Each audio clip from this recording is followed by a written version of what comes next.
Karnataka high court نے حال ہی میں وزیر اعلیٰ سدھرامیا کی اس اپیل کی سماعت شروع کی ہے جس میں انہوں نے میسور اربن ڈیولپمنٹ اتھارٹی کی زمین ڈی نوٹیفیکیشن اسکیم میں مداخلت کے خلاف تحقیقات کی اجازت کے حکم کو چیلنج کیا ہے۔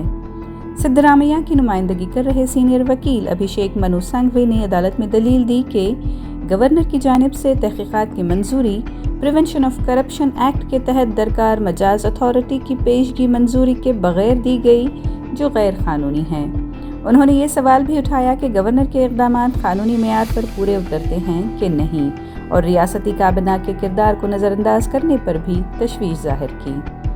ریاست کے وکیل کپل سبل نے کیس کی آئینی اہمیت پر کہا کہ گورنر کا فیصلہ قانونی اصولوں کے مطابق ہونا چاہیے۔ ان کے مطابق یہ ذاتی سیاست کا معاملہ نہیں بلکہ آئینی اصولوں کے تحفظ کا سوال ہے۔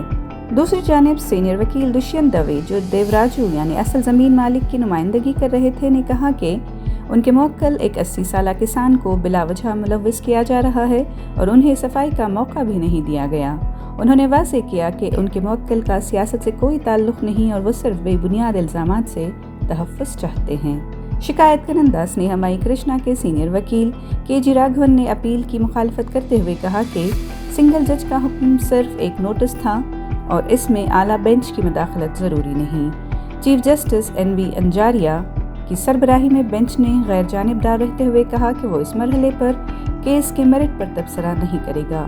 کیس کی سماعت 20 جنوری 2025 تک ملتوی کر دی گئی ہے اور تمام فریقین کو نوٹس جاری کیے گئے ہیں۔ چیف جسٹس نے یقین دلایا کہ تمام متعلقہ معاملات کو اکٹھا اور منصفانہ طریقے سے سنا جائے گا۔